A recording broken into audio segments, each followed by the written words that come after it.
nyo, lalo na kung maaraw, mas matagal siyang malobat. Dahil pag maaraw po, nagcha-charge po siya ng pusa.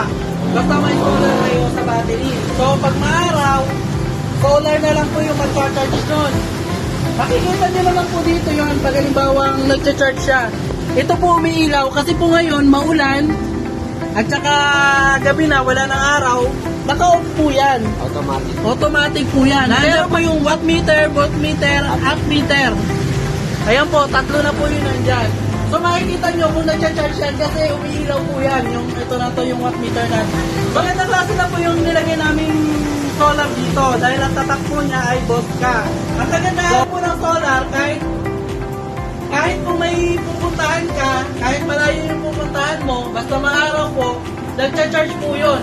Kung malapit naman po ang pupuntahan nyo, katulad ng palengke o kaya school lang, ating sundo, ayun po, hindi na kayo kailangan mag-charge sa kuryente. Dahil kanina po, nag-testing po kami, solar lang po ang nakakabit, kaya niya na po papawirin ko, yung mga accessories, kaya niya na papawirin. Solar lang po yun. Okay, testing. Solar without battery. Ayun po yung battery nakatanggal. Ayan, gumagana po yung fan, signal light, kusina, signal light. Ayan po, gumagana rin yung signal light, fan. So, reverse, pindot reverse.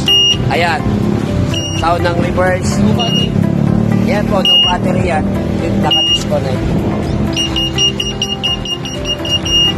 Kaya pagpagana ng e-bike kahit wala ng battery, okay?